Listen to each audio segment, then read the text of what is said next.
Hello, good morning, good morning. Ayan, magsimula na naman ngayon Sabado de Gloria. Pero magtitinda pa rin tayo, guys. Ayan, kararating ko lang galing ng palengke. Wala ganong mabibili. Walang ganong nagtitinda pa. Kaya kung ano lang yung pwedeng bilhin, yun lang din ang nabibili ko. Ayan, guys, good morning. Start na naman tayo sa ating pagluluto para makapaghanap buhay na naman tayo muli. Yeah. Mga ninang tulad ko, huwag kayong mag-alinlangan kasi mag-alinlangan na maghanap buhay. Tutulungan natin yung ating husband. Kung sakaling may husband ako, para sa akin, wala naman akong husband. I'm single mom, pero kumakayod pa rin ako. Kasi yun lang din ang pinagkukuhanan ko lahat. Kung ano man yung hanap buhay ko, yun lang din ako kumukuha sa lahat ng mga pangailangan. Kaya, good morning sa lahat. Andito na naman si Ate Pet. Magsisimula na naman tayo. Kaya, bago ang lahat, mapakikikay muna tayo. Kahit ano mang nangyari sa umaga, wala tayong magagawa. Yun lang din ang ating gagawin kung hindi maghanap buhay. Itaguyod lahat ng pangailangan ng pamilya.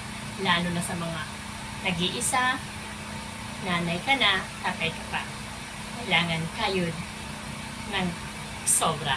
Dahil sa dami nating obligasyon, kailangan natin yun magkamit at mababayaran kung ano man yun. Kaya guys, ito pasimula na naman tayo. Unang lulutuin ni Ate Pet ngayon, ganun pa rin. Walang kasawasawang paksiw na bangos, sinigang na bangos, tsaka tahong. Kasi yung tahong, yun ay pagkain ng masa. Kailangan na ating mga paninda ay para sa masa. Yung kaya lang ng bulsa ng mga masa. Kaya yan guys. Kaya umiya konti, pakita ko sa inyo yung mga lulutuin ko ha. Kaya thank you. Huwag kayong aalis. Simula na naman tayo. Ito yung dalawang sili, hahalo ko ito sa sinigang na bangus na naman. Alam nyo guys, sa umagang-umaga, yun talaga ang una kong putahe, yung sinigang na bangus. Kasi, yan ay paborito ng mga customers ko. Kaya, ewan ko ba, parang na-addict sila sa bangus ko, sobra. Minsan nag-aagawan pa sa ulo. Sa part ng ulo, nahulog na. Yan guys. Yan, lalagyan ko ng sili. Kamatis. Yan, kamatis. 3 kamatis yan, guys. 3 kamatis. Ihahalo ko yan doon sa sinigang. Parang malasa yung kamatis. Kaya, bago mo pa kuluin, lahat ng ricados ilalagay na. Yan. Hugasan mabuti, ha? Para matanggal yung mga germs. Tsaka sibuyas. Yan, sibuyas. Yan.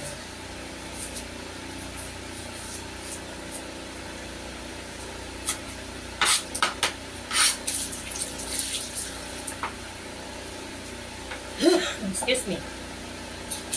Nabahing ako sa sibuyas. Nakabahing talaga ang sibuyas. Pag hinihiwa mo, nakakabahing talaga. Ano?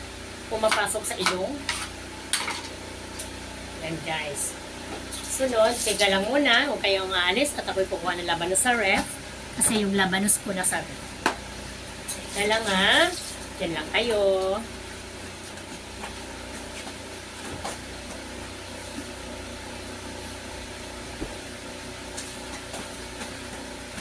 Ayan guys. Kumuha na ako ng labanos. Ito yung may labanos ay hihiwain natin ito ng maliliit. Gusto. Yan.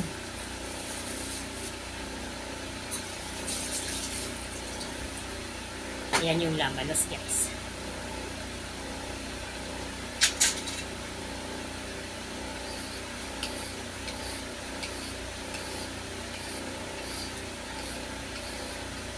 Yan. Yun ang gagamitin natin sa pagbalat para mabilis. Oh, yan. Oh, mabilis, di ba? Mabilis. Bilis pag filler ang ginagamit. Kasi parang mabilis yung trabaho. Lalo na sa akin, nag-iisa ka lang gumagalaw sa umaga. Kailangan, lahat ng kailangang gawin, yung magpabilisan, gawin kasi maabutan ka ng tanghali.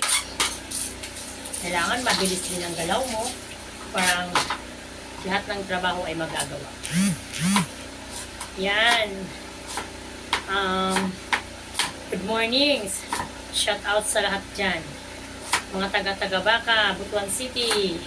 Sa lahat pong mga kamag-anakan, mga Kabaktulan, Gabasa, Ostos, Pulison, Boyno, Coyoca, Bilino, Aranas, Sabido. Sa lahat ng Corato, Anturalba, shout out sa inyong lahat. At mga Kalinisan family. Yan, shout out sa lahat ha. Good morning. Wala na akong masabi. Saka sa lahat ng mga subscribers ko, thank you very much. Ito si Ate Beth, maghahanap buhay na naman. Kaya thank you sa inyong suporta. Sa lahat ng mga subscribers ko, thank you very much. Huwag kayong magalinlangan. Kapag ako may biyaya, pare-parehas tayo magkaroon ng biyaya, guys. Yan.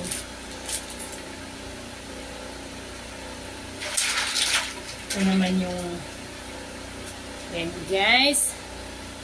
Tingnan niyo yung aking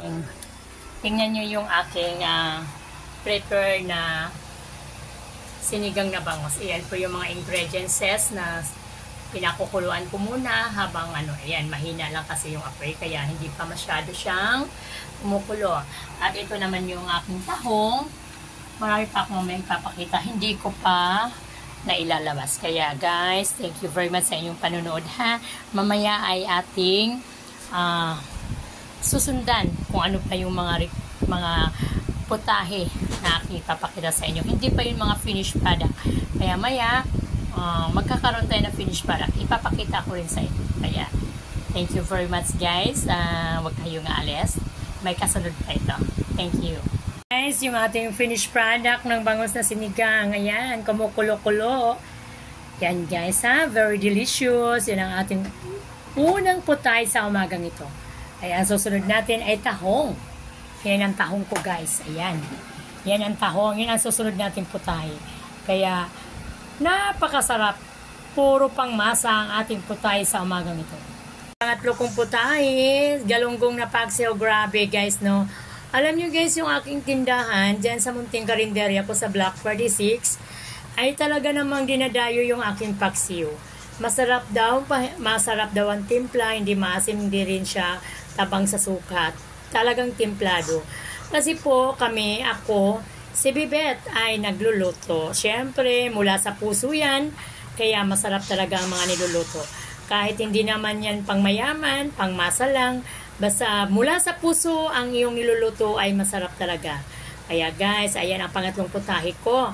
Yung kanina ay bangus, tahong at ito naman yung pangatlo. Tapos yung pang-apat ko rin po ay mayroon pa rin. Mamaya-maya konti idadagdag natin sa ating putahe. Kaya guys, tunghayan nyo. Huwag kayong aalis. Guys, yung pang-apat kong putahe, paksiw na bisugong maliliit. Ayan guys, tingnan nyo. Yung aking mga niluluto ay paksiw lagi. Yan guys, ang aking mino na paborito sa aking karinderya. Kaya yan, ang sunod ng aking nilulutuin ay ginataang kalabasa, sitaw, okra, talong with pritong isda. Kaya tungayan nyo ulit yung aking panglimang putahe.